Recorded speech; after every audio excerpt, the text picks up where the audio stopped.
Battery of EMF 15 volt and internal resistance 3 ohm is connected to two resistors 3 ohm and 6 ohm connected in parallel. तो दो resistor हैं, इसमें कोई diagram आपको नहीं दिया गया है. 3 ओम एंड 6 ओम पैरेलल में है, तो पहले उन्हें बना लें. और बैटरी जो है अपनी वो उसका ईएमएफ है 15 volt. E is equal to 15 volt. ये सब ओम वगैरह जरूर मार्क करिएगा अच्छे से. इंटरनल रेजिस्टेंस भी उसमें दिया हुआ है 3 ohm. Find the current through the battery. ठीक है, तो अब इसमें सबसे पहला प्रोसीजर क्या होगा बताइए. सबसे पहले हम लोग क्या करेंगे, सबसे पहले इन्होंने पूछा है कि करंट आई इन्होंने पूछा है, और दूसरा इन्होंने पूछा है ए पार्ट है, बल्कि मतलब मैं बुक के नोटेशन बनाने की कोशिश कर रहा हूं.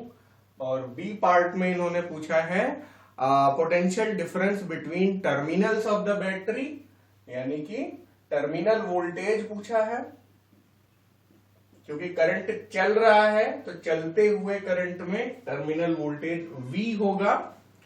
और थर्ड पार्ट है, सी पार्ट है, the current in 3 ohm resistor. तो मैं इसे A बोल रहा हूं, इसे B बोल रहा हूं. IA एक तरीके से पूछा गया है. करंट इन, आप कुछ भी नाम दे सकते हैं एग्जाम में, तो IA हमें पूछा गया है. और the current in 6 ohm resistor हमें IB भी पूछा गया है. ठीक है भाई, तो अब इसे सॉल्व करने का सबसे पहला स्टेप मैं पूछ रहा हूं बच्चों आपसे, आप लोग बता नहीं रहे हैं, बताइए. सबसे पहला स्टेप होगा कि हम लोग इक्विवेलेंट रेजिस्टेंस निकाल लें. किन दोनों का, इन दोनों का. ये एक्सटर्नल रेजिस्टेंस होगा, फिर एक्सटर्नल रेजिस्टेंस का जो इक्विवेलेंट होगा वो इंटरनल रेजिस्टेंस से ऐड होगा. तो ये दोनों पैरेलल में है, तो बहुत आसान है. 1/R is equal to 1/3 plus 1/6.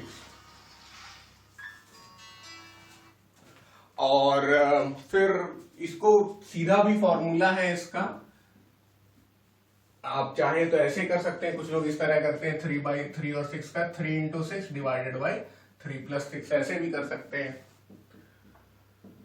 तो ये 6 हो गया, ये 2 हो गया, ये 1 हो गया. तो 1/R is equal to 3/6, R is equal to 2 ohm. ये R एक्सटर्नल है ना. और फिर उसके बाद R इंटरनल आपको 3 ओम दिया गया है, यानी कि टोटल रेजिस्टेंस कितना होगा,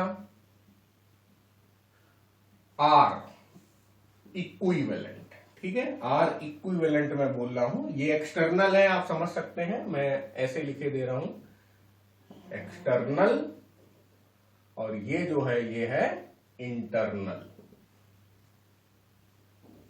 R इक्विवेलेंट हो जाएगा R प्लस R, और ये हो जाएगा 5 ओम. ठीक है, तो पहला पार्ट अब निकालने की स्थिति में हम लोग आ गए. करंट I कैसे निकाला जाएगा, E is equal to I R plus R. तो E कितना है, 15 है, और R प्लस R हम लोग निकाल चुके हैं 5. आप चाहें तो इधर से भी 3 और 2 और 3 लिख सकते हैं. कितनी अजीब बात है कि इंटरनल रेजिस्टेंस जो है वो एक्सटर्नल से भी ज्यादा आ रहा है. तो इसका मतलब है कि बैटरी हमारी काफी पुरानी हो चुकी है. ऐसे में मतलब यहाँ आईसीएससी में तो उतना नहीं आता है, लेकिन सीबीएसई में कई बार इस तरह से पूछा जाता है, give your comments about the battery. तो उसमें आप कर सकते हैं कि the battery is quite old. ठीक है, वो ये एक्सपेक्ट करते हैं वहां पे. तो ये अब इसलिए मैं बता रहा हूं कि आगे आप लोग आईआईटी जेईई वगैरह देंगे, मान लो ओलंपियाड टाइप कोई एग्जाम देंगे, किसी भी कॉम्पिटिटिव एग्जाम, एनडीए में बैठेंगे, एयरफोर्स नेवी में बैठेंगे, तो वहां इस तरह के भी सवाल आते हैं. कई बार मतलब ये दिया रहेगा, उसके बाद 5 ऑब्जेक्टिव क्वेश्चंस होंगे। ठीक है, तो ये हो गया 3 एम्पियर। तो पहला पार्ट हम आपका आ गया, करंट आई हम लोगों ने निकाल लिया। चलिए भाई, बहुत बढ़िया चल रहे हैं हम लोग। फिर उसके बाद आ जाता है कि टर्मिनल वोल्टेज निकाल लो। तो टर्मिनल वोल्टेज कुछ नया नहीं है, आप अगर ध्यान से देखें तो ई होता है आई आर, इसी को खोल दिया मैंने। बहुत लोग तो सीधे फॉर्मूला लगा देंगे आई आर प्लस छोटा आई आर, तो फिर हम लोग इस आई आर की जगह वी कर देते हैं। तो ये भी एक काफी स्टैंडर्ड फॉर्मूला है। तो इधर से हम लोग ये देख सकते हैं कि वी जो है आई आर के इक्वल होता है। तो याद रखिएगा कि ई ईएमएफ है और वी टर्मिनल वोल्टेज है। ईएमएफ जनरली टर्मिनल वोल्टेज से बड़ा होता है जब तक बैटरी हम लोग यूज कर रहे हैं, बराबर भी हो सकता है, लेकिन ईएमएफ वी से छोटा तभी होता है जब बैटरी चार्ज की जा रही है। तो चलिए वी भी कैलकुलेट कर लेंगे। 3 एम्पियर आ ही चुका है, और यहां पे कैपिटल आर जो है, कैपिटल आर क्या लेंगे हम लोग, एक्सटर्नल वाला लेंगे। तो वो कितना है, आर अपना है 2। ठीक है, तो वोल्टेज आ गया अपना 6 वोल्ट। तो पहले 2 पार्ट तो हम लोगों ने कैलकुलेट कर लिए हैं, अच्छे से आप कॉपी कर लीजिए, 3 एम्पियर और 6 वोल्ट। फिर बोर्ड साफ किया जाए, उसके बाद हम लोग जगह में लिख सकते हैं। तो अब अगला गोल हमारा ये है कि IA और IB निकाला जाए। ये वाला मोटा करंट तो हम लोग निकाल चुके हैं, कितना, 3 एम्पियर। तो काफी लोग तो यही करेंगे कि भाई IA और IB को डिवाइड कर लिया जाए इसके उल्टे रेशियो में। वो कॉम्पिटिटिव अप्रोच होगी, मैं वो नहीं बता रहा हूं, अभी बोर्ड एग्जाम के हिसाब से करेंगे। हम लोग ये कह सकते हैं IA और IB मिलके I के बराबर है, ये तो बिल्कुल सच बात है। यानी कि IA और IB जो है वो मिलकर 3 एम्पियर के बराबर है। 3 आ रहा था ना हम लोग का पहले, ये पहली इक्वेशन हो गई। फिर दूसरा क्या है कि जो वोल्टेज डिफरेंस यहां होगा वही वोल्टेज डिफरेंस यहां होगा। वो कितना होगा हमें उससे मतलब नहीं है। V is equal to IA into 3 is equal to IB into 6। बस V is equal to IR लगा रहे हैं यहाँ पे, कुछ भी मान लो नाम, उसको V1 मान सकते हो। वैसे वो V इसी टर्मिनल वोल्टेज के बराबर होगा, यहाँ पे ये बात ट्रू है। तो अब यहां से आ गया कितना, 3IA is equal to 6IB। आप यहीं पे कर सकते हैं IA is equal to 2 times IB। ये दूसरी इक्वेशन हो गई। दूसरी इक्वेशन को पहली में पुट करो, तो 2IB plus IB is equal to 3, यानी कि 3IB इज इक्वल टू 3, यानी IB इज इक्वल टू 1 एम्पियर। तो दूसरा वाला जो करंट है नीचे वाला 6 ओम वाला, उसका वैल्यू आ गया 1 एम्पियर। अब उसके बाद दूसरा पहला वाला निकालें हम लोग।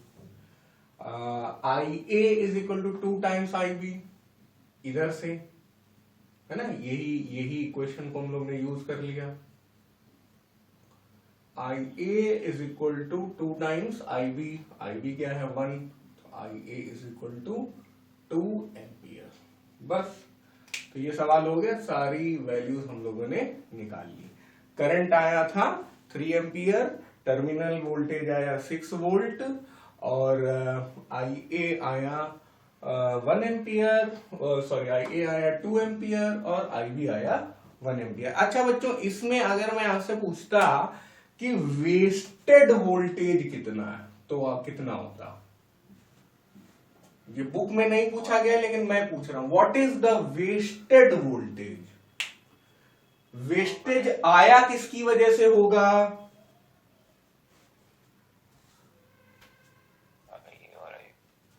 बताइए बच्चों, वेस्टेड वोल्टेज किसकी वजह से आया होगा?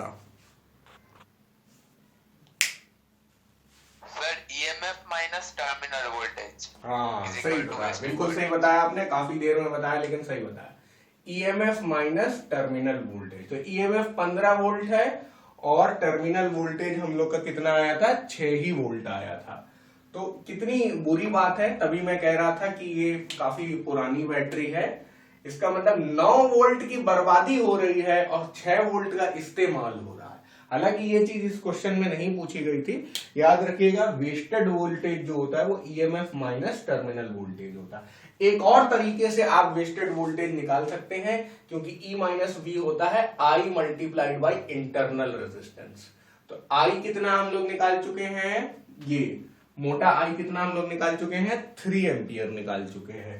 तो 3 ampere multiplied by internal resistance वो भी 3 है, तो 3 3 9। इस तरह भी आप वेस्टेड वोल्टेज को निकाल सकते थे। भाई जो भी जानकारी हमारे पास हो, अगर ई और वी पहले पता चल गया तो 9 वोल्ट ऐसे निकाल लीजिए, अगर आई और आर पता चल गया तो 9 वोल्ट ऐसे निकाल दीजिए। दोनों मेथड आपको आने चाहिए। वैसे भी आप जानते हैं E minus V is equal to I R, ये भी काफी स्टैंडर्ड फॉर्मूला है जो आपकी बुक में बार बार यूज किया गया है। ठीक है, so this question is done.